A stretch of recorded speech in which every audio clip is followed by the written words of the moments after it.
One of the concepts the AP exam is going to really make you apply the information on is with regards to the PPFs and the differences between a bowed-out PPF and a straight-line PPF. So there's just some things that we need to know that apply to both. So as we said in class, all points on the PPF, A, B, and C, these are all equally efficient. It doesn't matter that A, the cost of butter is more than B, the opportunity cost increase here. All are equally efficient because you're employing all resources, all land, labor, and capital. Point D, this is inside our PPF. This point is inefficient. It means some resources, maybe we have higher unemployment, maybe we have protection of natural resources, or we have empty factories or empty machinery. And then point E, this point is impossible. Regardless of the PPF, if it's bowed out or if it's a straight line,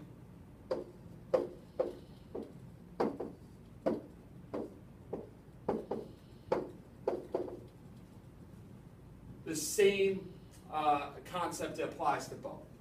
A, B, and C over here, this is equally efficient. D is inefficient. E is impossible. So both the bowed out, this is a bowed out PPF, and this is a straight line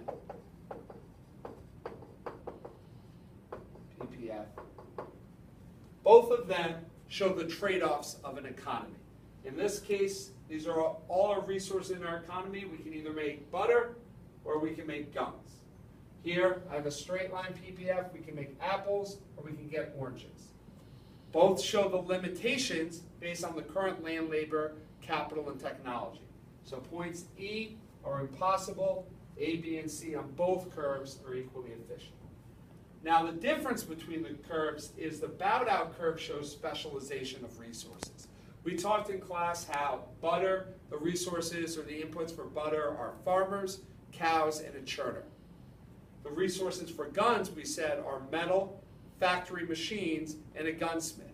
Obviously, cows are better suited for butter, but if we approach the gun, the y-axis here, we are taking resources better suited for butter, and we are using them to make guns. So we're giving up way more guns for each butter because we're taking cows and putting them in the factory.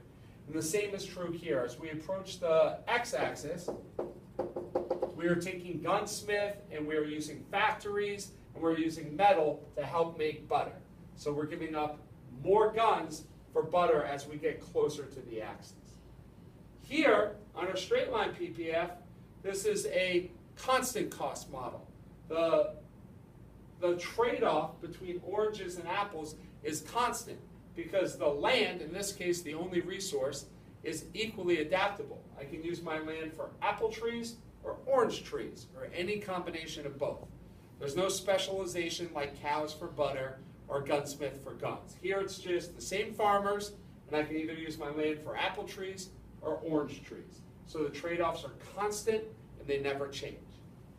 This is an increase in cost model because as you approach the axes, the opportunity cost for moving from C to B and B to A, the opportunity cost from B to A is greater. You're giving up more guns from going to B to A per butter than you would going from C to B. Here, going from C to B or B to A, the opportunity cost is constant because my resources are not equally adaptable.